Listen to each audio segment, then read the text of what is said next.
Manly Hall official, is glad to produce, publish and offer. Personality versus principle.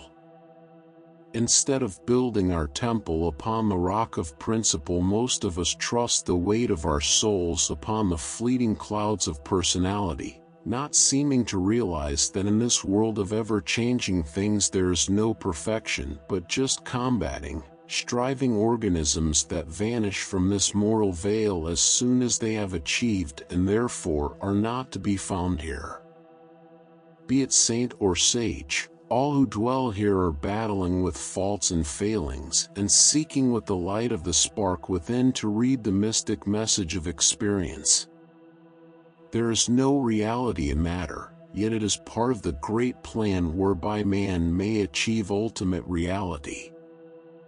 We worship graven images, and then as time shows us their faults and failings, we turn away disillusioned, blaming them, but really responsible ourselves for having sought the ultimate and the transitory. Wherever we find personality, we will find traits that hurt us, qualities not true to the ideal, lives unable to express the true ultimate of their desire, unable to really show the feelings and ideals which fill their souls, for, as the apostle said, when they would do good, evil is ever with them, when they would be kind the sharp word comes, when they would soothe the hand is rough and callous, when they would give words to the dreams of their soul only harsh guttural sounds come forth.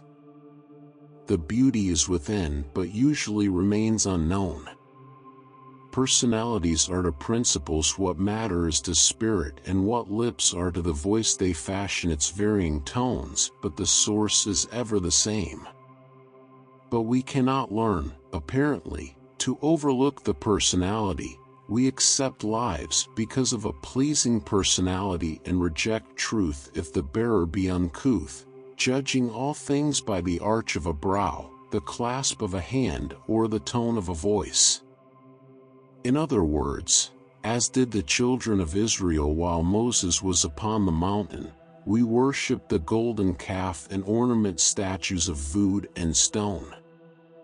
The great struggle has always been between the personal and impersonal. We say, I like Jones, but I do not like Smith. While the thing really liked and disliked is neither Jones nor Smith, but a personality through which the struggling rays of an individuality shine but partially, a glass darkened by the film of matter. We must learn to look for truth, regardless of the bearer. We are not called upon to live the life of the teacher or to copy his mistakes. But when we turn from light because the bearer fails to please us, we are merely cutting off our own nose to spite our face. The light shines through those instruments which are at hand. On the potter's wheel of being are molded many shapes of clay, some broken, some deformed, and yet into each is poured the water of life that to it others may come to drink if they will. All is the same water, though the vessels differ. If man waits for a perfect one to bring his light, he will wait forever, for perfection would be unrecognizable if seen. To us reality would be strange and weird, and a perfect man would be a curiosity, boresome, dull and uninteresting, and absolutely unusual because so typically usual. The greater a person is, the more he is scoffed at for his failings by those who know less than he does, but he has no way of reaching his fellow creatures unless, like them, he is born in the veil of imperfection. However, we are not forced to judge upon the merits of form alone, and those who do so are foolish, for they prove that the weakness is in their own souls, or they would not have found it in the soul of another. If you're enjoying this video and finding value in the content, we kindly ask you to take a moment to subscribe to the channel. A large portion of our listeners and viewers haven't subscribed yet, and by doing so, you'll help us grow and continue bringing you more high-quality audiobooks. Your support means a lot to us, and it's just one click away. So, go ahead and hit that subscribe button to stay connected and never miss out on our latest releases. When we hear our favorite teacher launch forth in a stream of profanity, we faint in our friend's arms, stricken with mortal horror, while a great big golden calf comes tumbling down to burrow its nose in the dirt. We are disillusioned, our hearts are busted, our souls are shattered, and our dream fades into the shadows. And so it goes. The light shining down to earth shines into the unreal through many little windows. Some are open but a little way, and a tiny shaft of light is all that it's seen. Others are great stained glass windows like those in mighty cathedrals, which, through the beauty of their forms and colors, send soft glows of mystic light that rest our souls and calm our spirits. Through other windows the light glares out, injuring our eyes and bewildering us with its dazzling radiance. But wherever there is even a tiny little opening, a beam shines through, and that beam is the hope of glory to some soul, the promise of salvation to some otherwise empty life. And a man who turns from the light which shines faintly will never reach the light that shines brightly, for, having found the gleam of possibility, it is his duty to seek to open the window himself that the light may shine more brightly.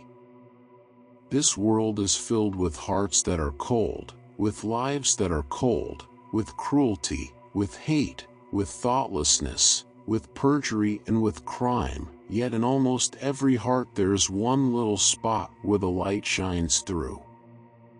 Shall we say the light is not good because the window is befogged? Are we here in this world to worship windows? Are we here to reject the messenger because of the door through which he passes? Shall we say the door is black and no white thing can come through it? Shall we say the messenger is weak, therefore the light is false? Or shall we follow in the footsteps of the wise ones, who, knowing that the flesh is weak, do not serve it, but thank even the weakened personality for the little light that does come through, and praise God that there is much as there is? So in our works let us divide between the false and the true, between the weak and the strong. Let us be servants of the masterpiece and not the frame which borders it, for though the frame be broken and tarnished, the picture within is by the hand of an artist. Let us glorify the picture and be thankful for the protection of the frame. This world judges God by man because man is made in the image of God, but as men cannot live up to the image, it is the privilege of man to forgive the weakness in his brother, for tomorrow he must be forgiven. The privilege of man is to overlook, only God has the privilege to judge. Let us create true charity within our souls, realizing that the light shines through many windows. Our duty is not to judge the window of our brother, but to make certain that ours is open and the light passing through. Those who keep their souls clean will lose faith in nothing, but will gain faith in all things. Upon the rock of personality the noble vessels of the soul are shattered. We say the man is bad, so how can the light be good? We say that he is rough, coarse, and ill-mannered, how can God speak through such a one? Surely he is false in that he is not like his God. That in itself is a blasphemy, for what right has man to judge man by God? If man were to truly do like his God, his brother would then as surely denounce him as a blasphemer and hypocrite. Therefore thank God for mistakes and faults. They tie us together, but we need neither serve them nor copy them. To say, "Others do ill, why should I do better?" is utter foolishness. Another's mistakes must be paid for by him, and if we follow in his footsteps we too shall have to pay for them. Our duty is to judge no one save ourselves, and to always remember that even a thief can bring us light, or that a murderer could aid in our redemption. When man falls through weakness, the world points its fingers at him and says, like the priests of old, "What good thing can come out of Nazareth?" In other words, it is, what good things can an evil man do? And yet with all his erring, a man may have light where we are in darkness, where he may have broken one law, he may have kept another we have broken. We do not need to copy his faults, but we should be big enough to aspire to his good qualities. Many a crook lives a more honest life than the Christian we usually meet. Many a heart cold to most things has the soft spot in it where ours is cold. Let us learn to live and know this truth: divide the good from the evil as we would the gold from the dross. Keep the man or the woman out of the problem and serve the spirit of light which they have shown us. The idea that a man's word is wrong because he is not good himself is foolish, and those who ostracize such a one and destroy his philosophies for his morals, or his intellectuality for his concepts, are only losing opportunities. An individual who is unable to divide between personality and principle is unable to fully learn or know anything, and there is no time in the universe for him. When a dear old lady comes up to us and says she has left the church because of the parson's scandal, we are sincerely sorry, not for the church, but for the old lady who has left the light because the window has specks on it and will wander in darkness rather than take bread from the hands of sinners.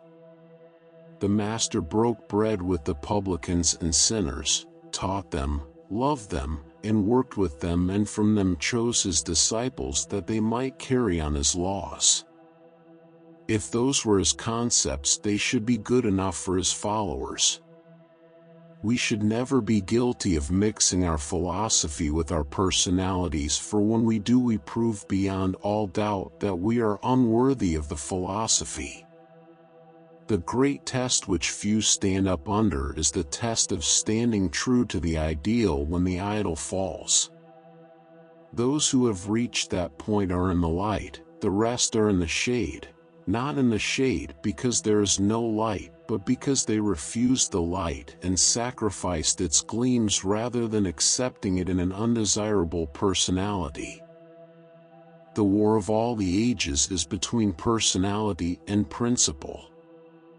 An individual who is still able to turn up his nose is still unable to enter heaven, and you would be surprised at the strength of the nasal muscle on some people we know.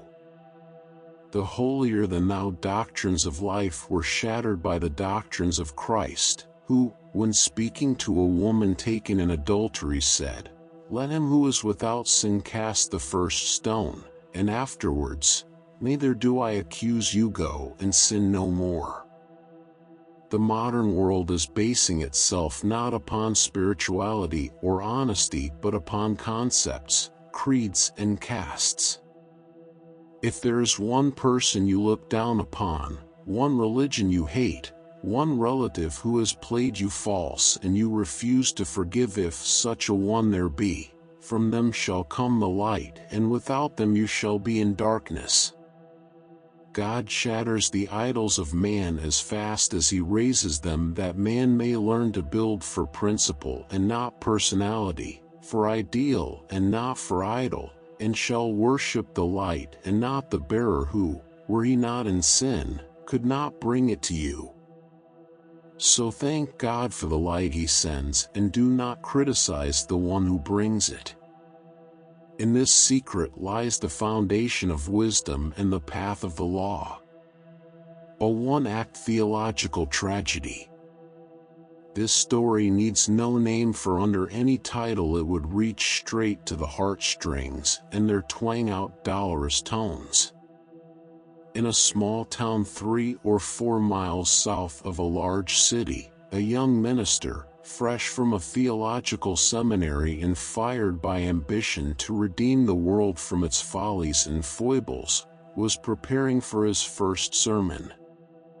Our reverend friend wore a nice long, shiny, black coat and a brand new celluloid collar while the beating of his heart well-nigh strangled him. In one hand was a neat bundle of notes, the sermon that he had prepared.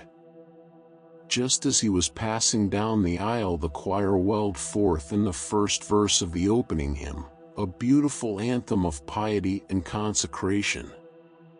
He was about halfway to the pulpit when the eldest of the deacons tugged at his coat tail very gently.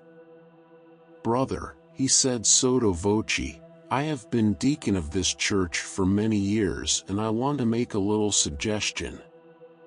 In your sermon today, do not attack any of the social evils. They are not popular in this church. We have some rather fast people, or for example, Mrs. McSnub down in the left-hand corner. But they pay very well and we mustn't hurt their feelings, of course you understand, my dear sir." The small-town falsetto was leading the chorus of the first verse of the opening hymn when the second deacon, a little further down the aisle, held out his hand to stop the passing monster. Looking up very piously, the good man spoke with a soft nasal accent. "My dear young friend, take the experience that comes with gray hairs. The last minister who was here was a little blunt. In your sermon today I would suggest, merely suggest, my dear friend," the deacon beamed, "that you would refrain from discussing prohibition. The chairman of our board of trustees is a heavy drinker, but he pays well, exceptionally well. In fact, he is having a stained glass window put in now. It really would not do to hurt his feelings, of course you understand." The young minister was being rudely awakened from his dream of reformation, but, as the basso profundo reached low G, in the second verse, he started down the narrow pathway again, only to be stopped by the third deacon, whose shrill little voice was highly intensified by his false plate. "My very good young man," exclaimed the bewhiskered demagogue, making a trumpet out of his hand, "my long experience with this noble institution is..." At this point his plate dropped, but getting it back with a Herculean effort he continued, "My experience has been that it were far better to refrain from any discussion of gambling or horse racing. You see that stout gentleman in the checkered vest sitting in the third row aisle? What you call it plays the pony sometimes, but he is a pillar of the faith, my dear young friend, a pillar of the faith. I may say one of the main supports of the church." The quartet launched forth into the closing chorus. The notes climbed up each other until they reached high C, then cracked and collapsed just as the minister reached the fourth deacon, who sat in the front row right beside the pulpit. "My dear young sir," called the deacon, "come here a moment please. If the Bible, as we study it, is a sealed book, and there are few who can read its meaning, the keys offered by the oral traditions of the ancients unlock many of its hidden places and unravel its complicated story. Only with the highest motives and purest ideals can the student hope to gain true knowledge of a science which contains the secrets of the soul. And when the seeker after spiritual illumination so lives that he proves by his thoughts and actions his worthiness to chance." You contemplated preaching against vice this morning. I would suggest that you change your subject. Years of experience have proven to me that our most successful clergymen are those who talk a great deal, but don't say anything. Quote Hebrew and original Syriac, "But if you want this church to be successful financially, do not under any conditions attack any of the failings of the congregation. If you can't think of anything else to talk about, choose the 23rd Psalm." And with a sly wink he sat back, satisfied in the realization of duty well done. The young minister's head was going round and his breath was coming in short gasps. There was nothing left to speak about. As he stood bewildered in front of the Bible, the old sexton bell ringer hobbled all the way from the back of the church, down the aisle to the front, and motioned for the young minister to lean over the side of the pulpit. "Young un," he said, "I just came to give ye a little advice. Don't you say anything about stop." "Stop," cried the minister in distraction. "Wait a minute. Do not give me any more advice of what not to do. Just tell me some virtues that I can preach or some vices that I can attack." The sexton floundered mentally for a few seconds. Then the gleam of a great idea spread over him and oozed from every corner of his countenance. "Give the Mormons Hail Columbia," he exclaimed. "They haven't got a friend in town. Receive the celestial knowledge. Only then will the keys of the sacred sciences, the silver key of the old and the golden key of the new, be entrusted to him." The true student of music can never gain the inspiration of his art until the attuned keyboard of his being registers the music of the spheres. No artist has ever learned color, no lawyer or physician his craft, until its hidden side was understood, and no student of modern religion can unlock his sacred books without the twofold key, heart and mind. The first step. For several days after the incident related in the last chapter, nothing of great import happened. The newspapers were filled with bulletins concerning the health of the great king whose fate hung on the threshold of eternity. I read these accounts with particular interest, realizing that the hand of the great brotherhood was pulling the strings, and that a great chess game, with humanity as the stakes, was being played out between the powers of light and the powers of shade. I had not seen the master since we parted that night, so I carried on my work, quietly and inoffensively as I had before, waiting for the plan of greater minds to formulate, holding myself in instant readiness to do whatever work was given me.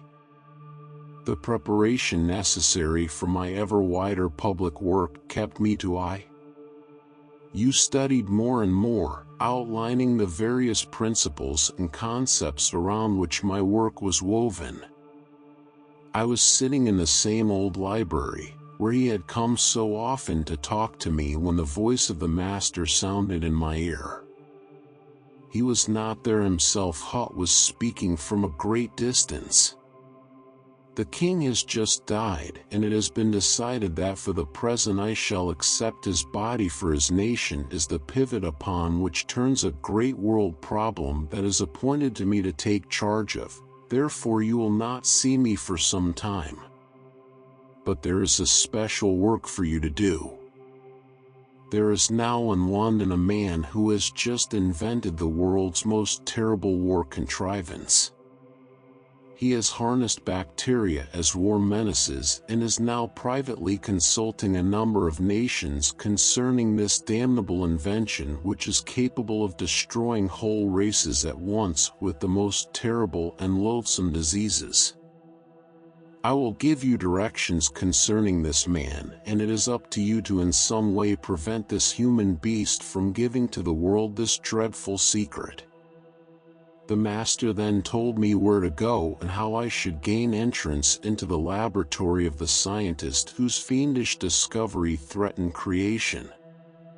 The voice then ceased speaking, and, having made note of the various points, I took my hat and cane and left the apartment. Jumping into a cab, I headed across the city and out into the country beyond. For the purpose of his scientific researches, Professor Atherton had taken a long lease upon an old dilapidated estate, not far from London, where ivy-grown, unkempt gardens, overrun with weeds and creepers, concealed from sight of the world a long rambling manor house. The gates to the grounds were always closed, but there was a small wicket at one side where one might enter. Stepping from my cab at this wicket, I hurried along a torn-down and leaf path and climbed several flights of crumbling stone steps, at last reaching an entrance of the house. My knock was answered by a gruesome-looking manservant, his face resembling a grinning skeleton, who introduced me into a musky room hung with ancient drapings and molding tapestry. Here Dr. Atherson joined me a few moments later. The doctor was a tall, rather slender, man with a fierce beard, bald head, and very heavy glasses. Motioning me to sit down, he inquired pleasantly as to the cause of my visit. Obeying the instructions that were given me, I introduced myself simply as a gentleman who wished to speak to him for a few moments on an important problem, and then, as he opened the way, I expressed myself on the problem at hand. "Professor Atherson," I began, "you are the inventor, I am told, of a great germ shell which liberates upon those within the area of its exploding mass the most deadly bacteria which, as it passes from one to another, can destroy a whole nation in a few weeks." Professor Atherson looked at me a little surprised. "How did you know that?" he asked. Not answering this question, I proceeded with my point. "I also understand, sir, that a number of nations are already bidding for this strange unearthly product which, in my estimation, to be plain with you, is the most terrible thing human ever conceived of." The professor smiled broadly. "I appreciate your repugnance, my dear sir, but you realize that war is not a game of love anyway, and that all is fair when man struggles for supremacy. The nation who becomes possessor of my secret can in 60 days rule the world." "A world of corpses," I reminded him. The professor beamed broadly. "They will give much less trouble than living men," he answered. "By the way, won't you come into my laboratory and let me show you some of my experiments?" he asked. I bowed in acceptance, and, rising, he led me through several ancient rooms into a large barn-like structure filled with scientific apparatus. Picking a small brass cylinder from the table, he handed it to me.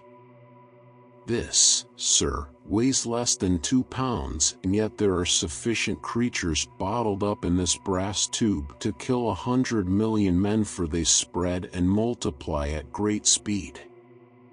With a shudder, I laid the tube back on the table.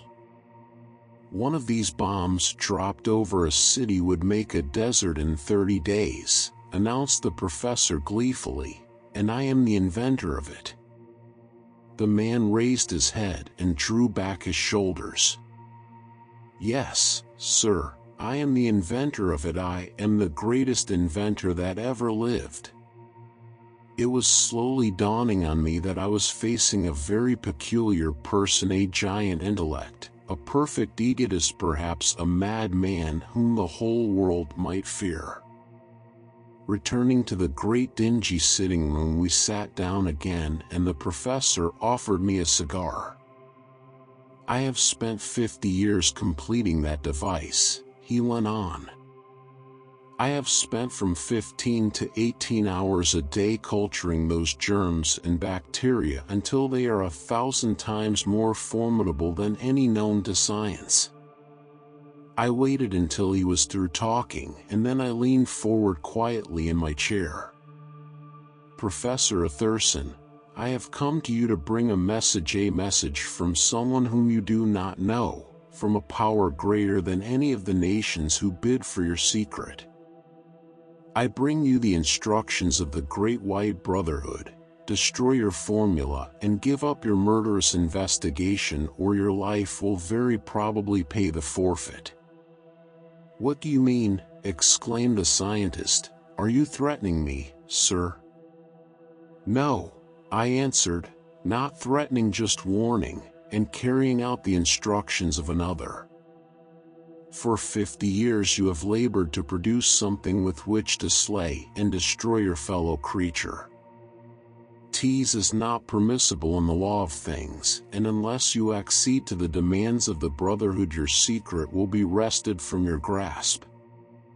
Is this the noblest thing you have to offer to a world crying out for light and understanding? Have not all the wars of the past shown the fruitlessness of war? Are not the battles of men but wholesale murder? Have you never thought that perhaps the divine powers might occasionally take a hand for the good of creation? I warn you, Professor Atherson, either destroy your formula before 7 o'clock tonight, or be prepared to face the consequences which are meted out to interferers with creation's plan. The professor rose. I do not understand your words, he retorted sharply. And what is more, I do not care to understand them. If you have come here to intimidate me, you have come on a fool's errand. I have spent a lifetime in producing this instrument, and I intend to dispose of it to the highest bidder. It is absolutely perfect and nothing can withstand it. I treated you like a gentleman and you have insulted me. He rang a bell. Here, sir, is your hat and cane, and there is the door. Good night. I returned to the room I had left early in the evening with a downcast feeling in my soul. My first piece of diplomacy had not resulted exceptionally well.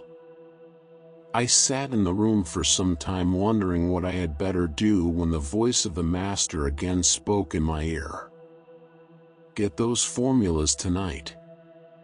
Then I felt a strange throbbing in the pit of my stomach, and the next instant I found myself floating in the air while sitting in the chair below me was my physical self, sound asleep. Obeying the commands of the initiate, I sped with the rapidity of the wind until I stood again in the laboratory of Dr. Atherson. That worthy was sitting in his chair facing the safe as I glided through the wall and stood not far away listening to his ravings. Give them up? I guess not, he muttered. They are locked in that safe, and there will they remain until I am ready to use them. I am the world's greatest inventor, and eternity will remember me as the master of men. Of course I cannot tell just how Dr. Atherson felt, but I believe I can understand the sensation that passed over him when before him a miracle appeared to have happened. Can you imagine the Stoic scientist, deep in his own conceit, seeing a white hand form itself in the air in front of him, a hand to which no body was attached? Can you imagine the expression of awe and amazement, of horror and terror in his face? But even then he did not realize that I was reading the combination of the safe from his mind. Slowly the ponderous steel door opened, and with a scream Dr. Atherson jumped towards the portals, trying to protect his property. He saw the white hand open the little drawer and take from it the tiny bundle of formulas. He grasped at the hand, but his fingers closed over only empty air. Yes, there is no doubt, Dr. Atherson was enjoying himself. Me strove to tear the formulas from the bodiless hand, but suddenly both the hand and the formulas vanished. I had slipped them into my vest pocket. With a groan the doctor sank back in his chair, his eyes staring from their sockets and his hands clenched convulsively. I slowly walked away and passed out through the walls of the house.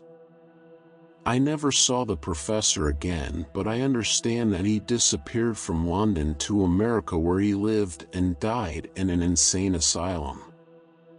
In all reality, he was a raving maniac when I met him, a great destructive genius used by the powers of evil to thwart the Brotherhood of Light. Returning once again to my little study, I laid the papers upon my table and sent a mental message to my master that I had them. I then busied myself about my labors for the next day, and a few moments later, when I looked back at the table, the little bundle of formulas had dissolved into nothingness. But I knew that far away in the heart of Asia, in the Temple of Caves, they were laid away with many other strange documents where they could do no harm to the world. The next morning I bought a newspaper.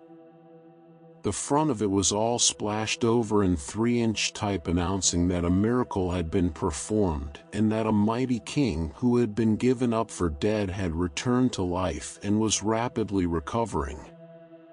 Several famous European scientists were cited as the ones responsible for this miracle. It told of how they had dragged the monarch back from the gates of death. In the paper was a picture of the king, a hard, severe-looking man, his chest covered with medals and medallions and his spare hair closely cropped. I like the master better in his white cape and robe, but do not suppose he is as useful that way in the world of men as he is in this garment of a king. How little the world realizes the strange, mysterious things that are happening in its midst. Well, maybe it is for the best that they do not know, for the power of the master is the power of silence. I turned back to my labors and that afternoon left for Glasgow, where I was to meet a group of scientists and theologians to discuss the origin of the Christian faith. The problem of education. For a long time we have been giving our young people a theoretical education which specializes upon cramming into brains, each differently constituted and with a different interest, a cut and dried scheme of things, basing merit upon parrot-like repetition and not upon thought. Occultism is fighting this problem tooth and nail, seeking to change the cramming system of our modern education into the real meaning of the word education, to draw forth. That is, to bring out of the scholar the ideals and qualities which his soul possesses as the fruitage of endless endeavor, and not to cram into his mind millions of things he will never want to know. A well-known New York businessman, when hiring young men, had a question he used to ask: "Young man, are you a man or are you a college graduate?" This little question contains more wisdom than wit. Education does not consist in memorizing school yells, but there are some who seem to think otherwise. Many a parent is struggling desperately to educate a child who spends months in a hospital with a broken collarbone or smashed rib, or comes home with his nose in a plaster as the result of football playing and similar things. Then, with the closing of a school year, the students leave their lessons and educative work to prepare Marcus Aurelius' essays or Hamlet's soliloquy for the school play. In other words, thinking people are beginning to wonder just exactly what form and heading modern education can be listed under. Children are individual problems, and until a system is evolved wherein individual needs are considered, our educative systems are not going to profit us much. Our traffic problem. The one thing which the world needs more than anything else is to transform its veneering into a solid product. When we meet Smith on the street, he takes off his hat. 5 minutes later, when we meet him in an automobile and he does not recognize us personally, he pulls his hat down over his eyes and shoots in front of our car as though he were the only individual on earth. What we need more than anything else in the world at the present time are those little acts of courtesy which show breeding, education, and true knowledge. In this day and age of the world, there is little, if any, real courtesy shown. The slogan is, "Each for himself and the devil take the hindermost." This is especially emphasized in our traffic problem, where otherwise rational, respectable people become fools, lose all semblance of human instinct, and like a lot of crying, scolding, kicking school children howl, fuss and swear, or else with their noses in the air sail through congested streets at about 75 miles an hour and then say that it is your fault if you happen to be alive when they appear and dead when they pass. 90% of our ladies and gentlemen become low-road Bowery toughs when they take their automobile out of the garage, disobeying all laws of courtesy and consideration. They make it impossible for either a fellow motorist or a pedestrian to exercise the privileges of a human being. Church is not the test of Christianity, but a few hours on the main street corners will prove that the average citizen is on a par with the orangutan monkey, the only difference being that the man glorifies in it while the monkey cannot help it. The greatly slandered playing card. In this day and age of the world, the playing card is one of those terribly slandered things that is far more sinned against than sinning. Our churches look askance at us if, when pulling out our handkerchief, some poker chips roll out or an ace of spades flutters to the floor. It is not realized that the deck of cards is the oldest known Bible, having been inscribed upon the walls of the Temple of Seraphim in Egypt thousands of years ago. It is also a complete symbol of the Masonic Lodge, of the mystery schools, and the story of initiation. It is man who has made it into a gambling thing out of itself. Like all other creations, it is good and remains good until we make evil out of it. Our modern dice are taken from the altars of the ancient gods, and their faces, added up to 7, are the symbols of the Mosaic Law. The roulette wheel was originally used in the temples to represent the motion of the planets, and practically all of our so-called gambling games and implements were originally sacred things. The evil side of them lies entirely in the minds of men, and they could all get together, card, roulette wheel, and justifiably sing that little song entitled, "You Made Me What I Am Today. I Hope You're Satisfied." A bright outlook. Yes, it looks as though we are just about ready to have another war. Things are looking exceptionally favorable for it. The majority of people are still foolish enough to cooperate with it. There is still a little loose money which can be used to finance it, and bring more cash to a few and suffering to many. The problem of moral and principle no longer enters into war, for at the present time it is the world's most scintillating graft. We did not learn much, apparently, from the last one, but probably in time we will learn more. As long as people do not think they will have to fight hard if they will ever begin using the mental elixir, and will stop to think long enough to realize what fools they are, they will not fight anymore. The average individual today is behaving just as though he wanted a war, and of course Cosmos is divinely obliging and always has a couple of wars hidden away at bargain prices. If man does not learn to find the God in his brother and in himself, he shall hear the voice of his God in the thunder of cannon and the prayers of the dying. From the days of Rome. As you sit watching a football game and see the stretcher bearers taking the combatants from the field, or as you watch two pugilists mutilating each other, you begin to wonder where you are living, whether it is in America or Rome during the time of the gladiatorial sports. Have you ever listened to a great cheer rise from the ringside seats when men and women wildly applaud while a leading prizefighter is spitting out loose teeth, plastering up a broken nose, or trying to pry open an eye which has ceased to manifest? Wherein lies the novelty of this procedure? 2 games, it seems, which do nothing but bring hack to the world the things it is better they forget. One is football and the other prize fighting. They are the most barbarous of our modern sports and have no place in 20th century civilization.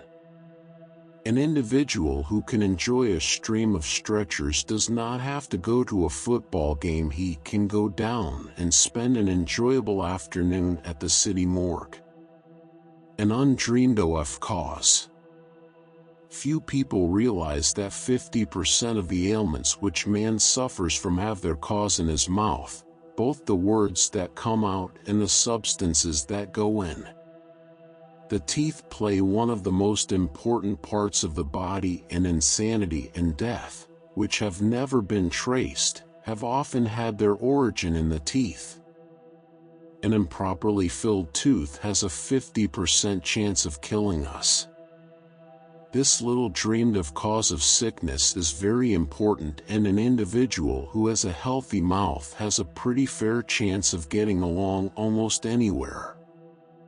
If the mouth and the great colon are kept free from impurity, there is no reason why we should not fulfill the scientific ideal and live to 400. That is, providing traffic congestion does not get us when we walk across the street. The Tower of Tears. Far into the heart of the Arabian desert there was, ages ago, a kingdom ruled over by a cruel and heartless emperor who had usurped the throne of the rightful heir and filled the land with sadness and oppression.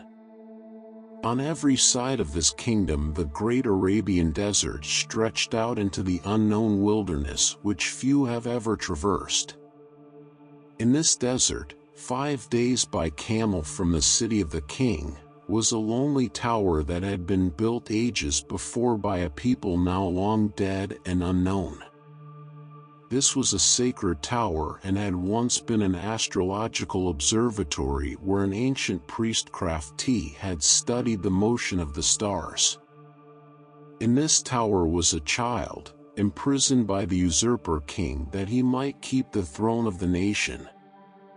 Year after year the people of that land went to kneel at the foot of this tower, praying that the rightful heir to the throne of their nation might be released from his dungeon prison. A great wall of granite surrounded this tower, and, as the years bore heavily upon the people and their king involved them more and more in war and dispute, this great wall became known as the Wall of Tears, for here the people in their anguish came weeping, remembering the good king who was dead and hoping against hope that someday their prince would be liberated. There were two great classes in this country, one class made up of the priests and nobles who surrounded the king, and the class of the working people.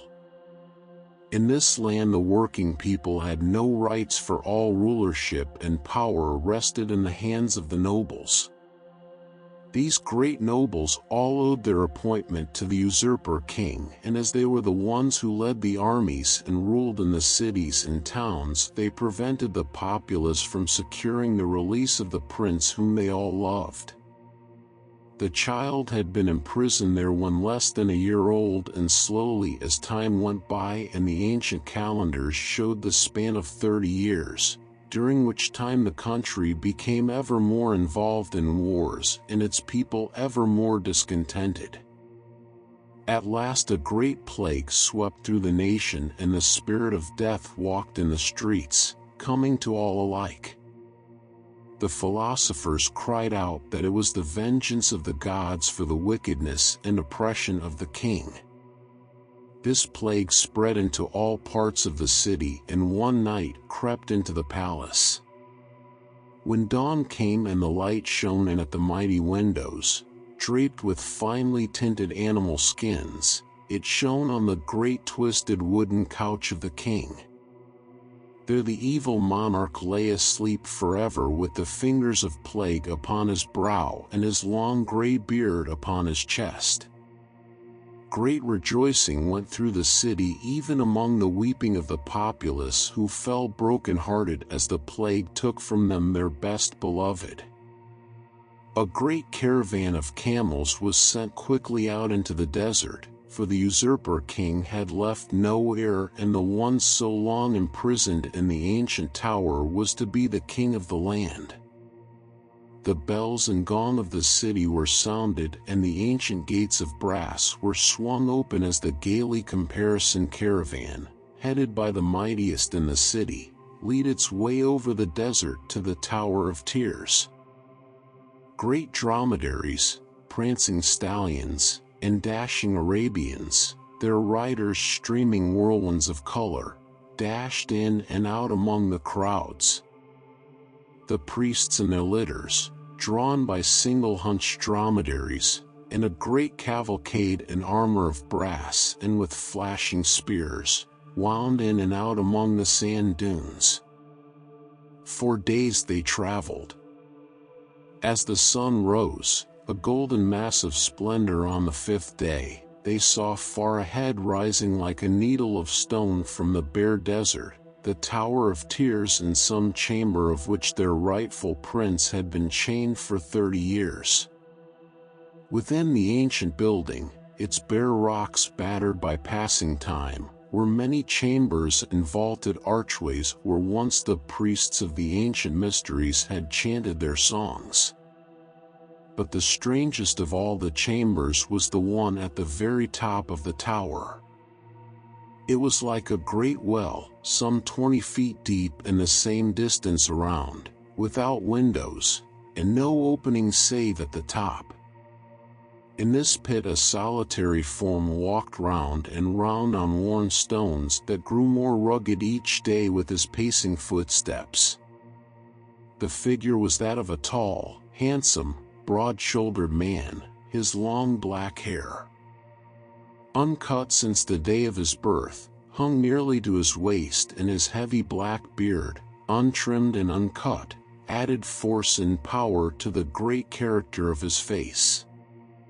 One would expect to see a wild-eyed prisoner, broken in heart and in body, but instead of this a great peace rested in his face, and his eyes looked with tenderness and understanding at the lonely jailer who was his only companion.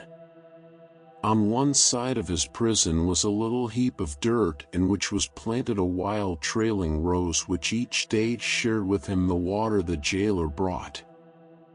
The stem of this rose was thick and heavy, for it had been there many years. It had trailed up the side of the prison wall and burst into bloom, filling the whole prison with fragrance and beauty. This rose was the friend of the lonely prisoner. Year in and year out he had watched and loved it. Brought as a little baby to the prison, all he could remember of that fateful day was one passing scene in the garden of his father's palace, a wild fusion of flowers in bloom. He could remember that as a baby he had played among them, cooing and caressing the scented blossoms. Since that time he had never seen the world, and the only thing besides the dungeon wall that had ever met his eyes was the blue sky above, the same every day, year after year, save when occasionally a great storm set clouds of gray and black across the narrow opening. For 29 years the prince had never seen the earth or any of mankind, so the tender-hearted jailer, who himself longed for the freedom of the prince, had tried to make the years of captivity sweeter by building only beauty into the mind of the growing youth. So he had only told him of the gardens of the earth, of the flowers, and of the beauty. No word of sorrow, no tale of suffering, the prince had ever heard, and all the life he knew was the old jailer with the smiling face and the rosebush on the prison wall. So the prince had become a dreamer, and the world, shut from his view by the gray stones of matter, had opened up to the eyes of imagination. He made of the whole world a garden of roses. He filled it with laughing people, with joy and with happiness, and fondly believed that all parts of it were as bright and true and beautiful as the rose hush that climbed on the prison wall. In his rose blossoms he saw the laughing faces of the world, and in the soft fragrance the beauty and peace of nature. In the heart of his dungeon he never heard the weeping and wailing at the foot of his prison. He knew nothing of the wars which had torn his country, or of the cruelty of the king, and the spirit of death had not reached to that lonely tower. And so, while the world wept with its freedom, the prince was at peace in his prison. While the world in its freedom was in bondage, he, in bondage, was in freedom. Then suddenly one day the silence of years was broken. There came voices, musical voices he had never heard before. There was a babble of sound breaking the stillness where before the shuffling footsteps of the old jailer fell on the air. The prince looked upward, for the voices spoke in confusion, and the sound of them seemed strange after so many years of silence. As he gazed upward, a line of faces peering over the top of the shaft met his vision. Old faces, and young faces, some with gray hair and beard and others with bright flashing eyes, and ferocious men. The voices sounded down to him. "Thank God! Our king is alive! God save the emperor we have waited for so long." "What means this?" asked the prince in mild surprise. "It means," answered an old man from above, "that the usurper king is dead. The villain who placed you here has gone to his reward, and you are now free to come back into the world again. We have come to bring you back to your kingdom, for we remember well the goodness of your father whom we all loved. We remember too the night when the scimitar of the usurper slew him on his throne, and how the sword ran through your mother's body. We have come to call you back to your throne that your people may have rest and peace again." A ladder of silken ropes was lowered into the dungeon, and in a dazed sort of way the prince climbed up and out into the light.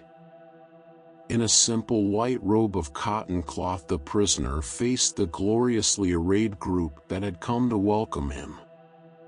These all bowed their heads and fell upon their knees as they gazed upon him, for never such a face had they seen before. It seemed not that of a man but of a god indeed. "Oh, sire," murmured one, "thou art indeed a worthy king. Come, let us lead thee to thy kingdom." Another came forward bearing in his hand a pillow of tapestried lace upon which rested the jeweled crown with its silken draperies. "Here, sire, is the crown that should have been yours many years before." The prince looked around in amazement, first at the group surrounding him and then out over the desert with its rolling sand and utter deathliness. Slowly a sad look came into his face. "What is it, master?" one asked. "Are you not glad?" The prince pointed at the desert. "Where are the flowers?" he asked. "Where are the roses and the lilies?" An old man came forward and bowing reverently answered him. "Sire, no flowers grow here, for this is the desert. For ages these sands have rolled here, since eons ago an ocean covered the land. Here there is nothing but sand and death, and mayhap the bones of many an unwary traveler." "No flowers?" asked the prince in a wondering tone. "Why, I thought all the world was full of flowers like the roses on my dungeon wall. If this desert is all the world there is, do not take me away. Let me go back to my roses." "No, your majesty, that cannot be," answered the old man. "A kingdom awaits you. You have duties to perform, and millions of people look to you for their redemption from suffering and death. Come." And leading the dazed prince by the arm, the party returned again, down the winding steps of the ancient tower to where the camels and horses stood. Here there stood a wondrous palanquin inlaid with gold and jewels, a noble cottage prepared for the return to the world of a lost prince. 5 days later, in the great palace of his father, with its domes and minarets, the prince was crowned king of his nation. Those 5 days had been days of torture to the prince, for all he had seen about him was but sickness and suffering. Dying people had held out their hands to him, falling unconscious in the path of the procession. All he had heard was the wail of the dying. The streets of the city were lined with the plague-stricken, poor ones who starved, and many left mutilated by the wars that had passed. "Is this the world?" the king kept muttering. "No, no, it cannot be. This must be some horrid nightmare. Where's the world of flowers and love that I have dwelt in all these years? Where are the rose gardens that faintly remembered in my youth? Are they all an illusion, or is this world the death of an illusion?" He rubbed his hands across his eyes as though to sweep away the mist that concealed the real. So the years slowly passed. The new king was as great and good as had been his father before him, but from the first he was called the man who never smiled, for his noble face was always filled with a deep sadness. He wrote many great books, all of them whispering of the rose garden of his dreams, and he lived alone in a world of his own making which those around him never seemed to understand. Slowly the years came upon him, and his long hair, which he had never cut, turned gray and finally white like the snow on a distant mountain. The laughing faces returned again to his people, for the weight of oppression was removed. They called him the beloved king, and in legend they named him the Prince of the Tower of Tears, for they said that the tears of those who had wept in the desert had nourished the flower of his soul, and that all the sadness of the world was in his heart. Yet they loved him, each and every one, for while he was king there were no wars, no plagues, no pestilence, and they said that he must be glad with the joy he had given others. But the king only smiled sadly, and his eyes kept turning to the desert, far away to the ancient prison. One morning they sought in the city for the king. He had vanished from his palace in the night. None knew where he had gone. Day after day they sought, until at last a wise man whispered, "I know, he has gone to the Tower of Tears." So again a great troop of camels went out into the desert, and at last reached the ancient tower. Again they climbed the winding steps, again they gazed down into the dungeon pit. Surely enough, there on the floor of the old stone well lay the body of the king, his white face, upon it a smile of peace, turned upward to the blue of the sky. He lay near the wall, and one of his arms was twisted around an old dead stump that stood in a heap of dirt. Gaunt, leafless branches still twined upon the wall. It was the rose bush that had blossomed long ago. On the ground beside the king lay a little piece of paper, finely written upon in ancient characters, and this is what it said: "I was a prisoner and longed for freedom. I was free, and I longed to be a prisoner. While I was a prisoner my soul was free, and while I was free, my soul was a prisoner. So I came back again, and here the last of my dreams was shattered. During all the years that I was king of my people, I saw visions of my rose bush that I had planted here. When at last, through wandering and suffering, I came back and found that the picture was false, all was ended.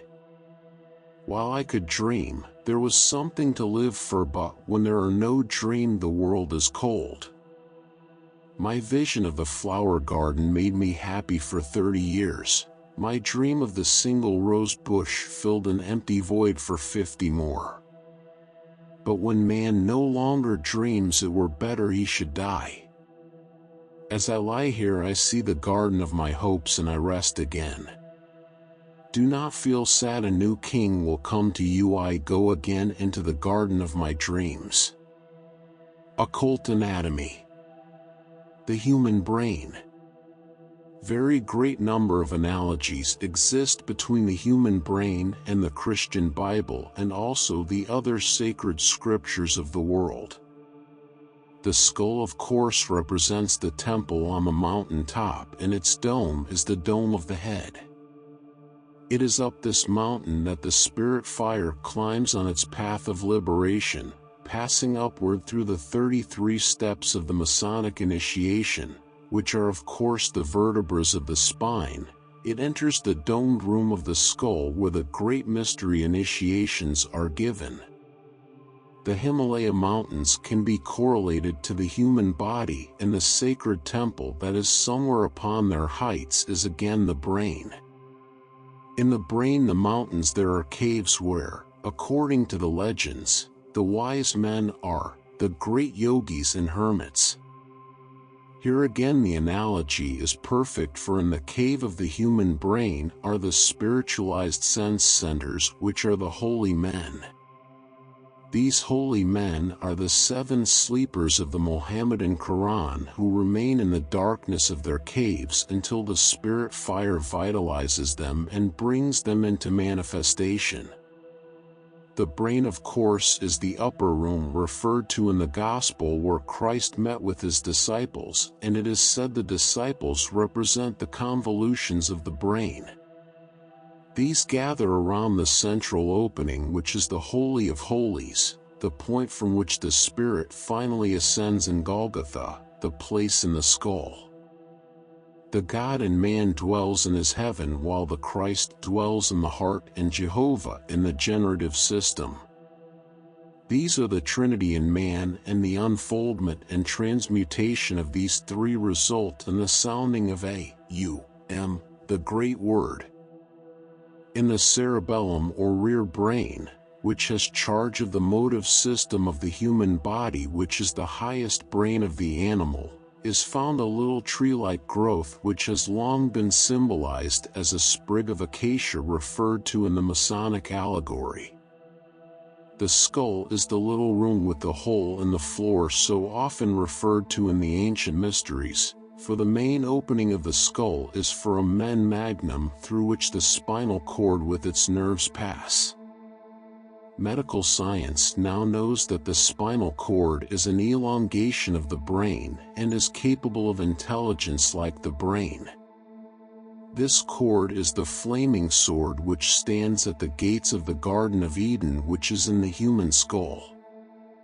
The Greek god Atlas carried the heavens on his shoulders, and the upper vertebrae of the spine is called the atlas, and the skull articulating with this bone, which is provided with rockers, gives us the back and forward motion of the head. This is in itself sufficient proof of the analogy that exists between the ancient and modern worlds. The brain is filled with vaulted chambers and passageways which are in exact accordance with the spans and arches of the ancient temples, while the 3rd ventricle is undoubtedly the Great Pyramid Chamber. The spinal cord is the serpent of the ancients. In Central and South America, Quetzalcoatl is symbolized as a serpent with either 7 or 9 rattles. 9 is the correct number, for it represents the sacrum and coccygeal bones, which contain within their nerve centers the secret of human evolution. Every organ of the physical body is reproduced in the brain, where it can be discovered by anyone who wishes to exert the power of analogy. The 2 ductless glands of the brain are well worth consideration, for they play a very important part in the unfolding of human consciousness. They are the head and the tail of the dragon of wisdom. The pituitary body, which rests in the sala turcica of the sphenoid bone directly behind and just a little below the bridge of the nose, is the female pole or negative center and has charge of the expressions of physical energy. It is known under the following symbols by the ancients: the alchemical retort, the mouth of the dragon, the Virgin Mary, the Holy Grail, the sacrificial dish, the laver of purification, one of the cherubim of the ark, the Isis of Egypt, the Radha of India, and is the hope of glory of the physical man. Behind this and a little lower in the brain is the pineal gland, which does not look unlike a pine cone from which it secured its name.